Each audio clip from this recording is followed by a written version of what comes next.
Bonjour les amis, bienvenue sur PowerTrade, la chaîne des stratégies d'investissement simples et efficaces. Alors aujourd'hui, une interview de Peter Kraut qui est l'auteur de The Great Silver Bull, un best-seller sur le silver les amis. Tout de suite après cette petite présentation que je vais vous faire sur les marchés de l'or et de l'argent, cette vidéo va être fort intéressante. Alors, il faut savoir que aujourd'hui, allons voir les graphiques, eh bien, regardons l'or et on voit que l'or, eh bien, casse encore des plus hauts historiques.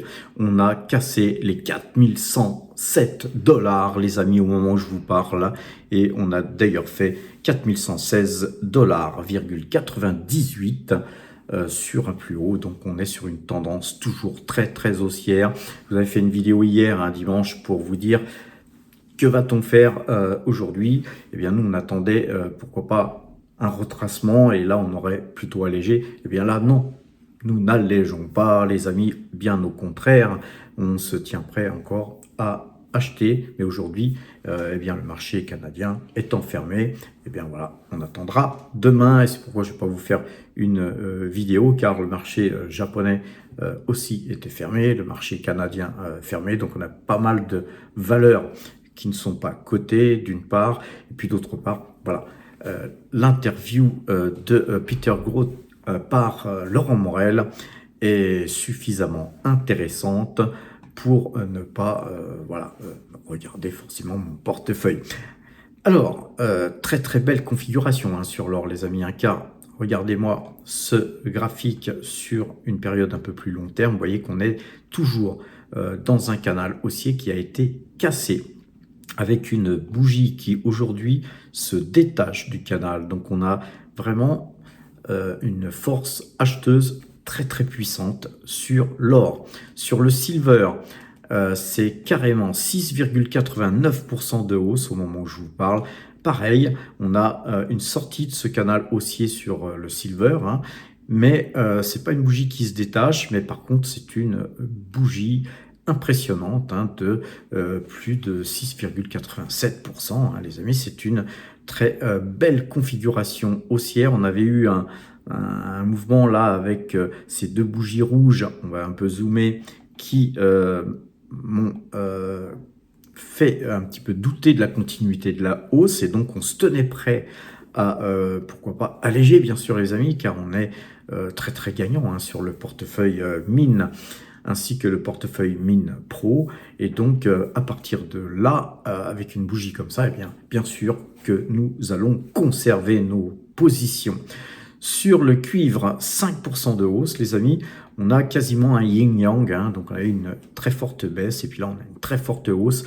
Donc retournement de marché, tout simplement. Eh bien, les gens qui ont vendu, eh bien, se rachètent, ou alors les gens qui achètent actuellement pensent racheter à bon compte. En tout cas, c'est une très bonne configuration graphique, car on est toujours acheteur hein, sur la moyenne de jours, 12 jours. Sur le Brent, on a une petite hausse hein, de rien du tout, dirais-je, hein, même si c'est 1%, mais par rapport à la dégringolade qu'il y a eu vendredi, effectivement, ce n'est que pour l'instant qu'une reprise technique. Sur le CAC 40, on a une petite hausse de rien du tout aussi, plus 0,21%. Et vous voyez que notre moyenne de jours, 12 jours est croisée à la vente. Nos algorithmes sont vendeurs, donc voilà, c'est plutôt baissier hein, sur le CAC 40, sur le DAX, hein, même chose. On a peut-être un peu plus de hausse aujourd'hui avec plus 0,60%, mais nos algorithmes sont toujours vendeurs. Et puis donc on regarde si on est bien en ouverture. Par contre, la moyenne de 12 sur le DAX, qui est toujours plus puissamment acheteur que le CAC 40 en général dans les phases de hausse, eh bien le DAX lui tient mieux que le CAC hein, puisque la moyenne de jour reste à l'achat. Les amis, je vais donc vous laisser regarder cette interview qui tombe à pic, hein, puisque Peter Kraut est un fin investisseur hein, sur le marché, surtout de l'argent, hein, surtout sur toutes les minières, mais il est spécialisé surtout sur le silver, et il va nous donner son point de vue. Allez voir ça tout de suite, les amis.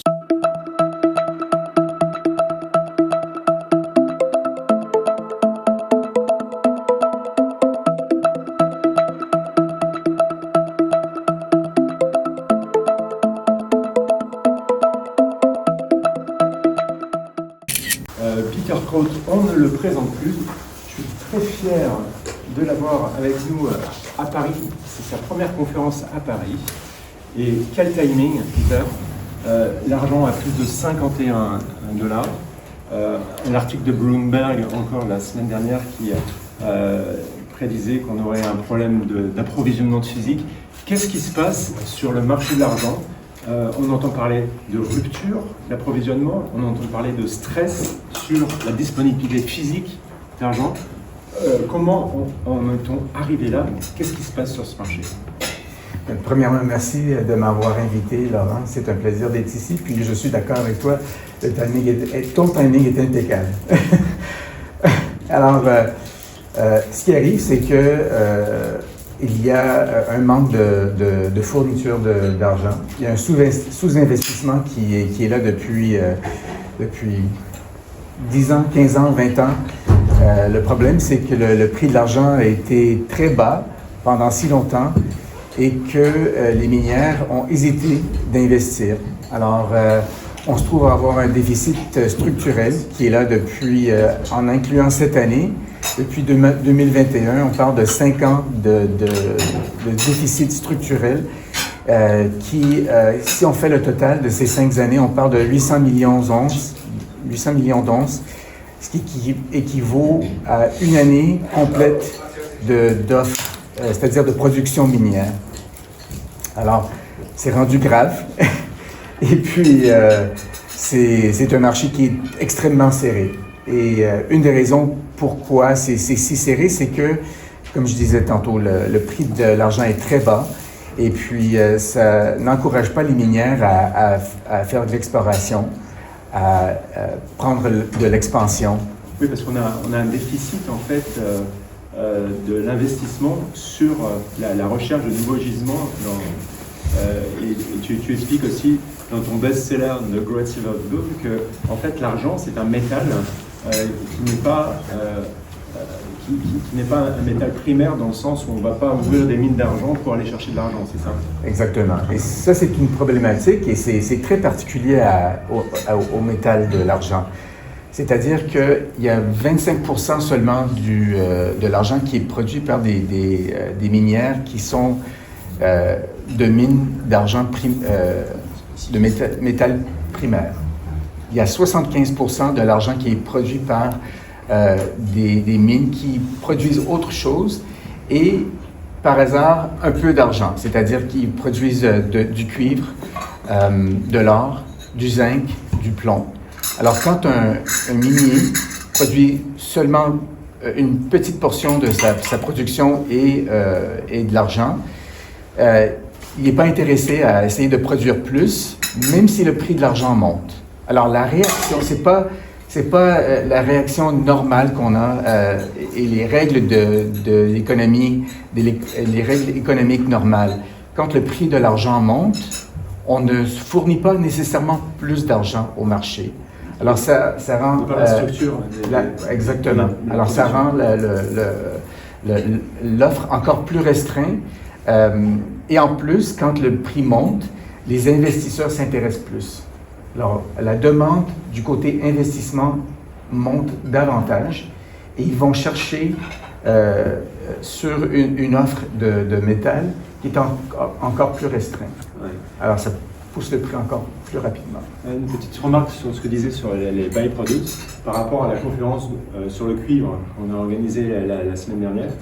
On a évoqué en fait l'arrêt de la mine de Greensberg en Indonésie. Il faut savoir que depuis l'arrêt, c'est 1% de la production d'argent qui n'est plus disponible avec l'arrêt de cette mine. Donc finalement, des pure players argentifères, il y en a très peu. Il y en a très peu. Il y en a très peu. Absolument. D'où l'intérêt de cette conférence, justement, pour essayer de voir en fait la valeur d'une société minière argentifère. On y reviendra tout à l'heure. Donc tu as parlé de la demande en fait. Est-ce qu'il n'y a pas aussi une demande d'investissement qui est en train de décoller? Et est-ce que la hausse de l'argent à laquelle on assiste aujourd'hui ne vient pas aussi de cette demande d'investissement? Est-ce que c'est plus le stockage physique ou est-ce que c'est l'investissement qui crée en fait cette ascension fulgurante de l'argent ces dernières semaines? Alors, je dirais que c'est les deux. On voit une influence énorme qui vient de l'Asie. La Chine domine la production des panneaux solaires. Au titre de 80-90% de la production vient de la Chine. Alors, l'argent est très important dans la production des panneaux solaires. Alors, la Chine a besoin d'argent pour produire ces panneaux. L'Argentine est le deuxième plus important producteur d'argent, mais le Mexique est de loin le plus grand. Et puis, mais tout ce qu'ils produisent, ils gardent chez eux. Et tout ce qu'ils peuvent acheter de l'extérieur, ils veulent. Et puis, on dit qu'ils sont prêts à payer 2 semaines d'avance de livraison. Ils sont prêts à payer au-dessus du prix du marché pour avoir l'argent. Le marché est tellement serré. Et puis maintenant, aussi du côté investissement, les Asiatiques sont très au courant, surtout de ce qui est des métaux précieux. Ça a été le cas depuis des siècles. Et puis, ils veulent le métal réel. Ils ne veulent pas transiger avec des futurs. Ils veulent vraiment le métal réel. Et on le voit en Inde, on le voit en Chine. Il y a depuis à peu près 1 an, 6 mois, 1 an, il y a 130 millions d'onces. Ça, c'est 13% de l'offre annuelle. Il y a 130 millions d'onces qui sont rentrées, qui ont été achetées par les investisseurs. Et pourtant, le World Silver Survey, qui est émis par le Silver Institute, il s'attendait à... Et ça, c'est déjà jusqu'au mois d'octobre, septembre-octobre. Eux, ils s'attendaient à 60 millions d'onces. Alors, c'est déjà le double. On est seulement rendu au mois d'octobre. Donc, sur l'investissement, tu as parlé des marchés futurs. Donc, essayons de rappeler ce que c'est qu'un marché futur. Oui. C'est ce qui détermine aujourd'hui, jusqu'à très récemment, le prix de l'argent. En fait, des investisseurs se positionnent pour un contrat de livraison d'argent futur qui, normalement, doit avoir un prix supérieur au prix du spot. On observe depuis quelques semaines qu'il y a une décorrélation totale entre les prix de ces marchés futurs et les prix du physique. Autrement dit, des gens sont prêts à payer beaucoup plus pour avoir de l'argent physique en main, plutôt qu'avoir une promesse de livraison sur le marché long, et même à 2 mois, 3 mois, 4 mois. C'est-à-dire qu'on a une déconnexion qui est tout à fait historique. C'est ce qu'on appelle un phénomène de backwardation. Donc les prix du futur sont moins chers que le prix du physique. Donc ça dénote quelque chose de vraiment très important au niveau de cette ruée sur le physique. On entend, est-ce que tu peux le confirmer? Absolument, tu as raison. C'est un manque de confiance maintenant dans le marché des futurs. Les gens, je l'ai mentionné tantôt, les gens veulent le métal réel. On a 3 grands marchés de futurs. Il y a le COMEX, le LBMA et puis le Shanghai. Et puis le Shanghai est un marché qui a été conçu pour prendre livraison. Il y a beaucoup de métal qui se fait livrer à travers le Shanghai. Et puis, ce qu'on voit, c'est que il y a la demande asiatique, elle est vraiment, elle est réelle, elle est forte, elle continue. Et puis, on voit qu'il y a une transition. C'était les marchés occidentaux qui déterminaient le prix de l'argent, et maintenant, ça se déplace vers l'Est, parce que la demande est tellement forte dans l'Est qu'on ne peut plus ignorer l'influence de leur demande sur le prix. Et c'est le prix du métal réel qui commence à dominer sur le prix des futurs. Alors ça commence à poser des problèmes, déjà pour les personnes qui sont exposées sur ces positions short sur les futurs, donc qui sont short même depuis que l'argent est à 20, 22. C'est des positions qui sont difficilement tenables pour ces commerciaux donc, du COMEX. Et puis, depuis quelques jours, on entend aussi qu'il y a des problèmes sur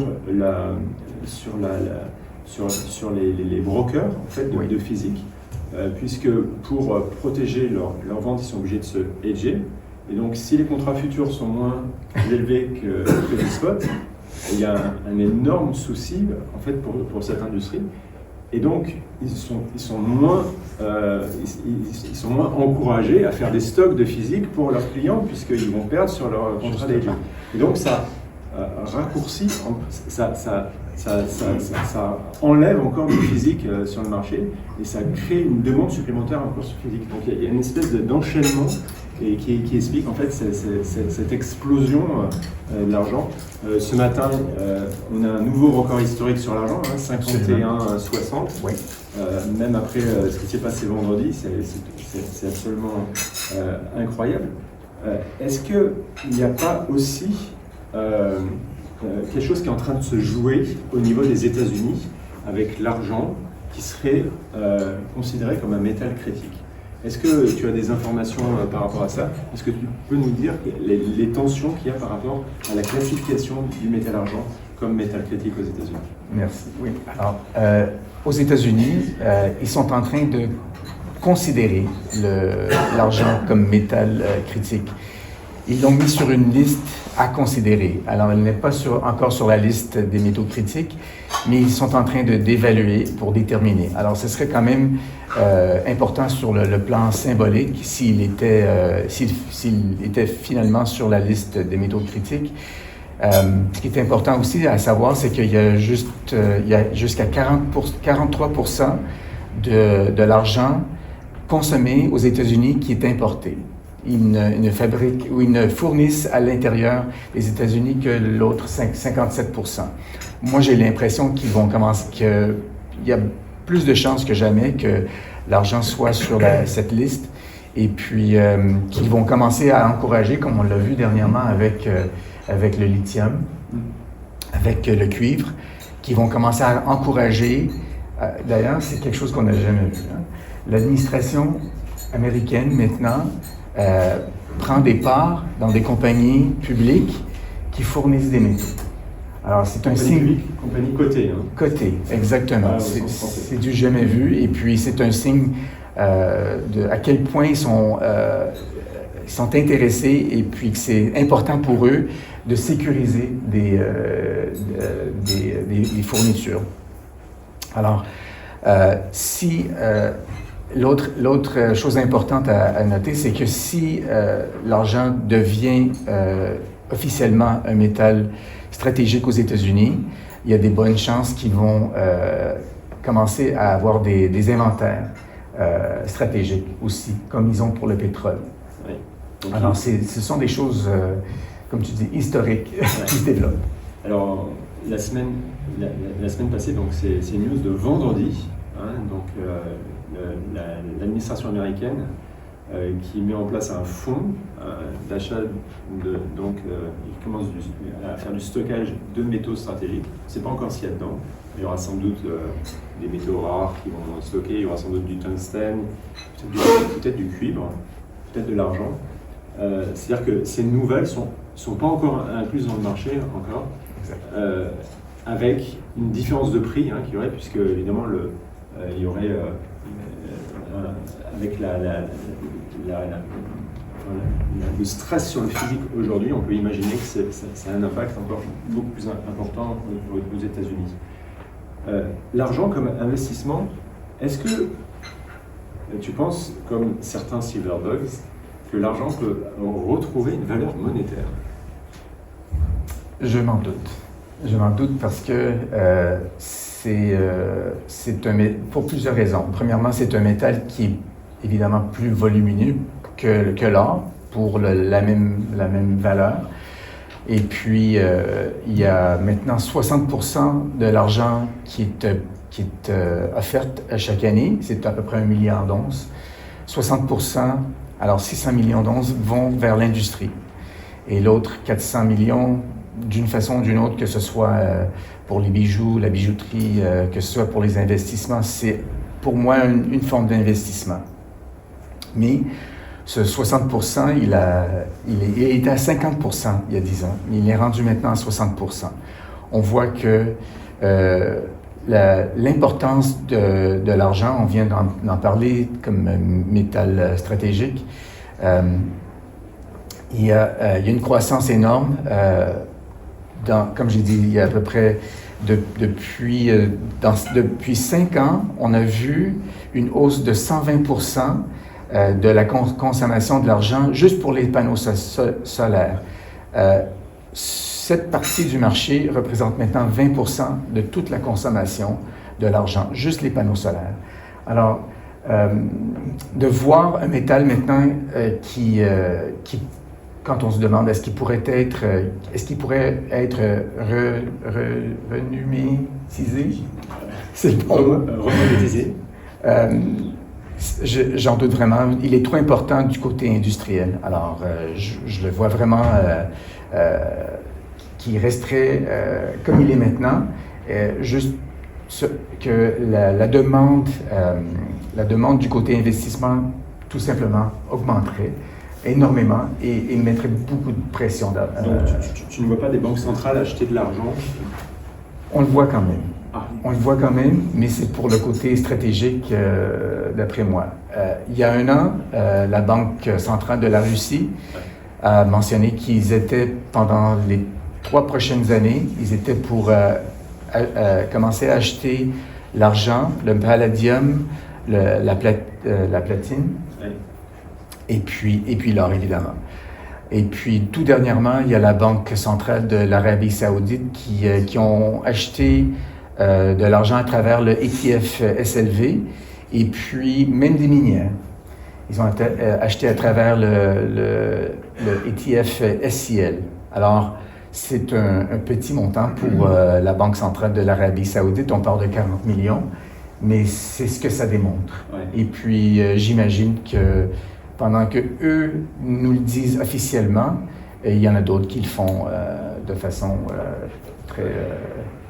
Il faut rappeler que la hausse de l'or, en fait, elle est surtout drivée par les achats des banques centrales. Alors maintenant, il y a une contagion, il y a une demande d'investissement, mais en fait, ce qui a fait décoller l'or, surtout en 2022, c'est ce mouvement de dédollarisation. C'est vraiment les achats de banques centrales. Pour le moment, les banques centrales n'achètent pas d'argent. Justement. Mais le point sur l'or, c'est intéressant. Il y a à peu près une offre de 4 000 tonnes par année, 4 à 500 000 tonnes par année.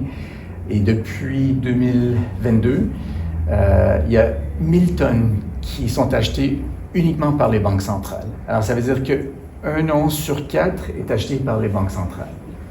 Imaginons ça avec l'argent. Justement. En fait, cette hausse, elle est absolument extraordinaire. Elle rappelle ce qui s'est passé dans les années 80 avec une tentative de corner du marché par les frères Hunt. Est-ce que tu peux nous rappeler ce qui s'est passé dans les années 80 et comparer ce corner qui serait peut-être différent aujourd'hui parce qu'il n'est pas issu du monde de l'investissement et d'une personne particulière, enfin des frères. Alors, il y a les frères Hunt qui étaient héritiers de milliards de leur père qui avait la compagnie pétrolière Hunt. Et puis, ils ont décidé, comme on vivait de l'inflation importante dans les années 70, ils ont décidé qu'ils voulaient corneriser le marché de l'argent. Alors, ils ont eu un certain succès. Ils ont convaincu d'ailleurs des familles assez riches en Asie de les aider et puis de tenter de continuer avec leur poursuite.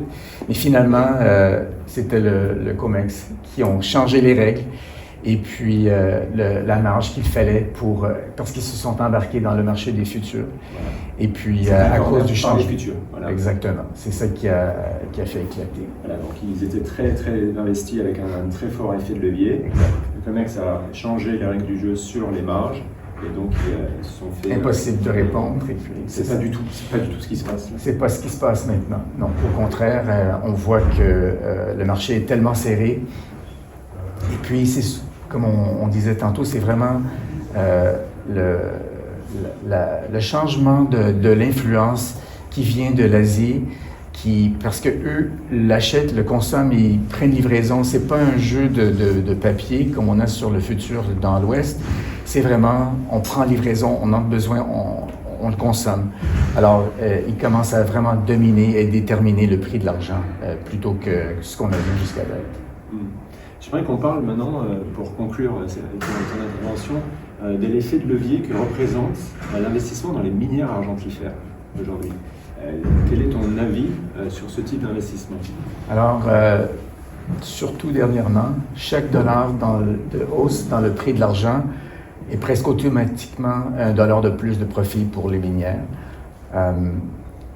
S'ils réussissent à bien contrôler leurs coûts, c'est une industrie très, très profitable. On le voit d'ailleurs avec les cash flows des grandes minières d'or. Et puis, c'est le problème ou l'avantage, si on veut, ça dépend de quel côté qu'on le regarde et qu'on le voit. Mais l'avantage, si on veut, comme investisseur, c'est que c'est un marché très, très étroit. Et puis, il y a beaucoup d'opportunités pour un marché qui n'est pas reconnu par les généralistes. Alors, il y a très peu de minières qui sont des minières de l'argent, soit pur ou surtout de l'argent. Et puis, comme c'est un marché très, très restreint, très petit, quand l'argent arrive, l'influence de cet argent fait monter ces actions de façon explosive. Tu es toi-même très actif sur Je suis très actif dans le domaine. Dans le domaine. Donc, qu'est-ce que tu peux nous dire? Il faut aller sur des productrices, sur des sociétés qui développent des projets, où tu regardes les explorateurs, tu regardes tout? Je regarde tout. Dans mon newsletter, je parle du secteur en entier. Et puis, par contre, personnellement, je favorise maintenant les développeurs et les explorateurs. Il y a déjà eu une hausse importante dans les producteurs, mais il reste énormément de potentiel. Par contre, comme c'est toujours le cas, c'est les producteurs qui montent en premier. Quand on commence à voir un peu de l'argent des généralistes s'intéresser, ils vont aller vers le plus établi, le plus sûr, le cash flow. Mais comme je dis, ce seront maintenant les producteurs qui vont eux-mêmes regarder les développeurs, les explorateurs, parce qu'ils se rendent rapidement compte qu'avec un prix de l'argent qui est élevé, qui reste élevé, d'ailleurs, Benoît m'a montré tantôt